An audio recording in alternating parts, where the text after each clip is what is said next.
Okay, here's what I've got going. I am working the sprinklers, and I have a line in here that has come disconnected. It's this one right here. You can see the glue is clear over here. It used to be over there. And I think what happened is the city turned the water pressure pretty high one time, and it blew out our pressure regulator on our house. And so I think instead of having like 50 pounds of pressure, this line had probably over 100 pounds of pressure. But I could just try to glue it and put it back together. But instead, I'm gonna cut a section out, put in some new PVC here, a spacer, and one of these.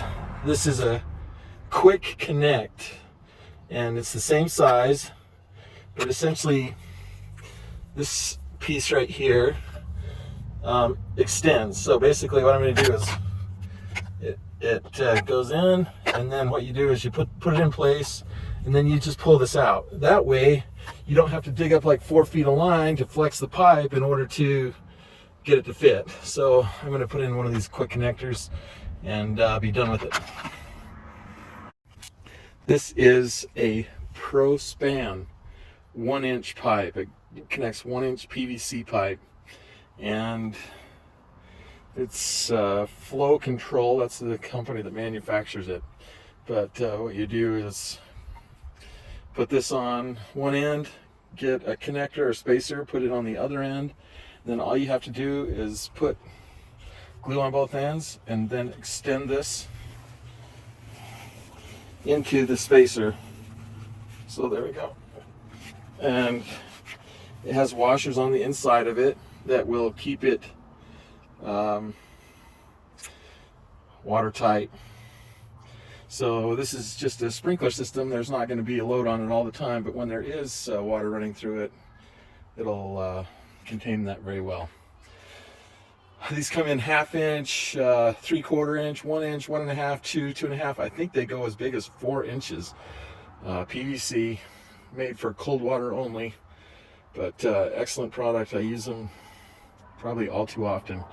The most common one is the 1/2 inch that I use on the sprinkler lines throughout the yard. So I've cut out the old pipe. I used the small section of the other stuff, or the old pipe, and I scraped the inside of that pipe to clear off some of the old glue, so it's a fresh connection to the PVC. And I've glued a coupler along with this section of pipe. And then what I've done is I have cut this so that this will go inside of there, and I've also accounted for the space that will go over this section of pipe. So now all I've got to do is glue the outside of this, the inside, slip this on, glue the outside of this, the inside of that, slip that in, and then it will be time to cover the hole. The glue that I'm using is Christie's Red Hot Glue, and the reason that I got a small can is because pretty much every year it just dries out. So instead of getting a big can and having a big can go to waste, I just got a small can. I've already had my face in some other stuff. Are you going? Yeah. Okay, so what we're going to do next is we are going to just do the inside of this pipe with glue. I'm going to be very generous. Rub it around, and then I'm going to do the same thing on this one. Put it all around it.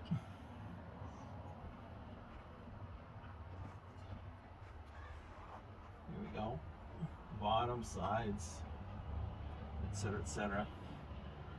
And then what we'll do is just line these up, and then you can see I'm just going to grab this and slide it in and just twist it a little bit so we get good adhesion, and it's all the way in. I can tell I've hit the back of this. All of the joints are as far as they'll go. This is extended, this is glued, so that's all I got to do. I'm going to let it dry for probably overnight, a couple hours, just to double check it. I'll pressure test it tomorrow, make sure that it's not leaking, and then I'll cover it up. But that's it for a quick connect valve, essentially a spacer, a male spacer, and Christie's Red Hot red hot blue glue. Works really good. So if you need a sprinkler repair or a PVC repair, that's the quick and easy way to do it. Thanks for watching. Catch you later. Been sitting in the sun. It's dried. I'm running sprinklers. You can see that it's holding like a dream. So I'll backfill it in and we'll be good to go. A pro tip for you.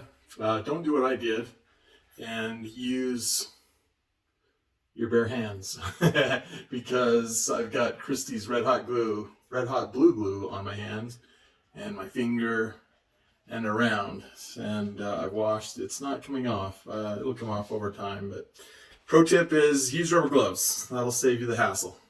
Later.